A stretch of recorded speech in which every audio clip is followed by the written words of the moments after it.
신약성경 로마서 10장 1절에서 13절입니다. 바울이 마음으로 간절히 원하는 것과 하나님께 기도하는 것이 있는데 그의 동족이 구원받는 것입니다.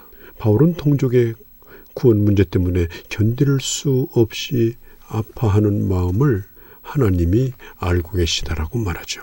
또 로마서 10장 1절에 내 마음이 원하는 바와 하나님께 구하는 바는 이스라엘을 위한 것이고 또 그들이 구원받기를 원하는 것이라고 했습니다. 그렇습니다. 영혼 구원이 소원이 된 사람은 기도하게 되어 있고 그들에게 가서 반드시 복음을 전하게 되어 있습니다. 바울은 이스라엘은 자신의 의를 가지고 하나님 앞에 나아가다가 그것이 걸림돌이 되어서 다 넘어져서 실패한 것을 늘 안타까워하면서도 하나님께서 구원의 씨로 남겨둔 자가 있음을 믿고 위로를 받습니다. 바울이 9장에서 선택의 교리를 말했고 10장을 통해서는 그들의 구원을 가로막는 실질적인 문제가 무엇인가를 설명하려고 합니다. 2절을 볼까요? 내가 증언하노니 그들이 하나님께 열심히 있으나 올바른 지식을 따른 것이 아니니라. 한마디로 말해서 잘못된 열심이 그 원인이라는 겁니다. 유대인들의 열심은 하나님을 위한다는 명분을 가지고 있습니다.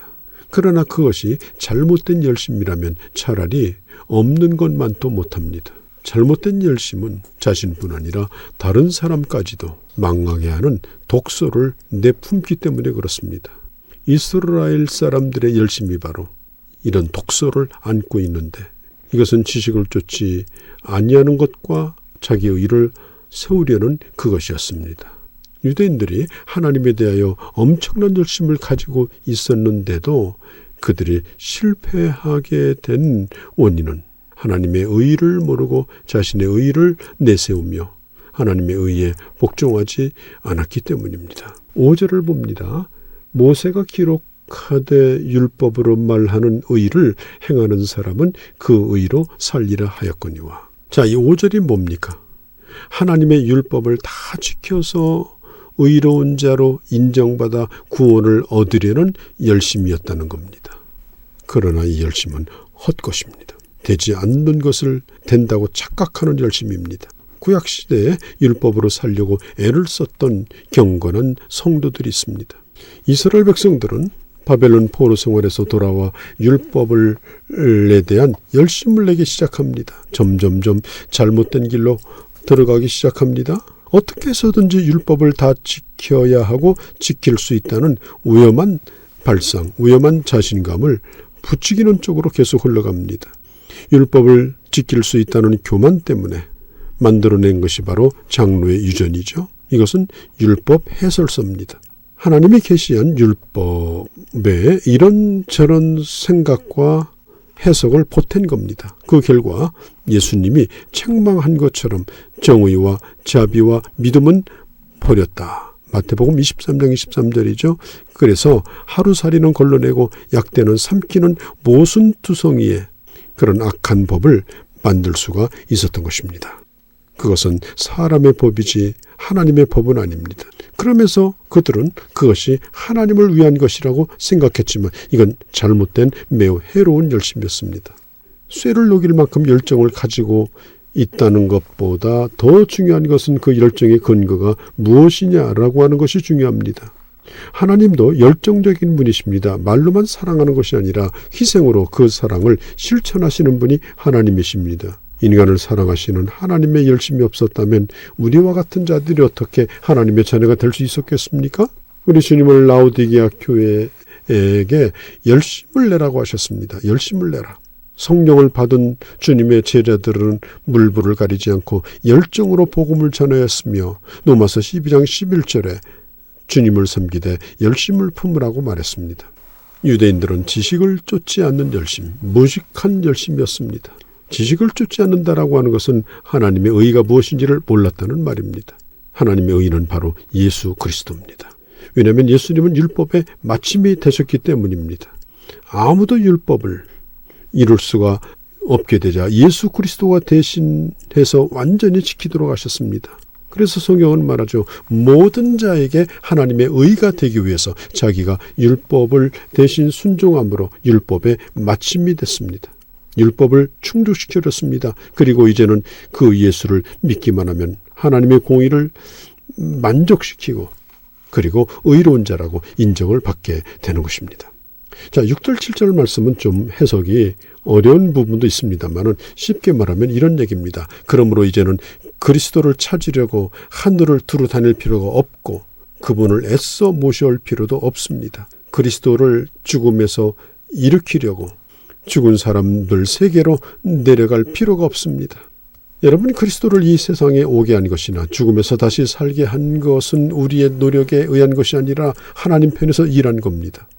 율법의 마침이 되신 예수 그리스도의 의를 믿음으로 받아들이는 것으로 구원을 받는 것입니다. 자, 하나님의 의에 대해서 구체적으로 우리가 해야 될 일이 뭡니까? 입으로 예수 그리스도를 시인하고 하나님께서 죽은 자 가운데서 다시 살리신 것을 마음으로 믿고 고백하는 겁니다. 자기 의란 인간의 노력으로 율법을 준수해서 하나님께 나아가고자 하는 그런 자세입니다. 하나님의 의는 오직 하나님의 은혜로 살아가는 은혜의 길입니다. 이 은혜의 길에 하나님의 용서, 치유, 해방, 거듭남, 자유, 영생이 있습니다. 이 하나님의 은혜의 길을 발견한 사람만이 이 세상에서 희망의 미래를 내다볼 수가 있습니다. 이 은혜의 길에는 차별이 없습니다. 유대인, 헬라인 차별이 없습니다. 누구든지 예수 이름을 부르는 자는 구원을 얻습니다. 새로운 운명이 시작되는 새로운 시간입니다. 이 새로운 시간은 예수 그리스도께서 오심으로 하나님의 의를 받아들이고 믿고 고백하는 사람들은 그리스도 안에서 복종과 섬김이 그들의 삶의 특성으로 나타납니다. 그들은 자기 의를 이루기 위해서 열심을 내지 않습니다. 하나님의 영광을 위해서 열심을 냅니다. 종교개혁의 참된 의미와 목적은 인간의 의가 아니라 오직 하나님의 은혜, 오직 하나님의 말씀, 오직 믿음이라고 하는 것. 그것을 강조하고 있습니다. 유대교가 아닌 기독교 신앙 가운데서도 하나님의 의가 아닌 자기 의에 안주하려고 하는 이런 유혹들이 뒤따르고 있습니다. 참된 열심은 좋은 겁니다. 그리스도를 대상으로 하여 그런 말미암아 시작된 열심이기 때문에 그렇습니다. 잘못된 지식의 의식화, 이건 대단히 무서운 거죠. 그러나 바른 지식을 갖는다라고 하는 건 대단히 중요합니다. 공산주의가 왜 나쁩니까? 공산주의 사상이 나쁜 거고 공산주의에 의식화되면 인간은 인간성 자체가 파괴되어 버리는 것입니다. 이단들은 자신의 올 안에 들어온 자들을 철저히 가르쳐서 자기들의 의도대로 움직이는 꼭두각시를 만들어 버립니다. 하나님의 말씀에서 나온 분명하고 옳은 지식으로 무장한 열정적인 그리스도인들이 되시기를 바랍니다. 예수님은 모든 믿는 자에게 의를 이루기 위해서 율법의 마침표가 되셨습니다. 14절이죠. 완전히 성취된 겁니다. 완전히 목적이 이루어진 것입니다. 누구 안에서? 예수 안에서. 그렇기 때문에 이제는 우리가 예수님을 이 땅으로 모시기 위해서 저 하늘에 올라가려는 그런 시도를 할 필요도 없습니다.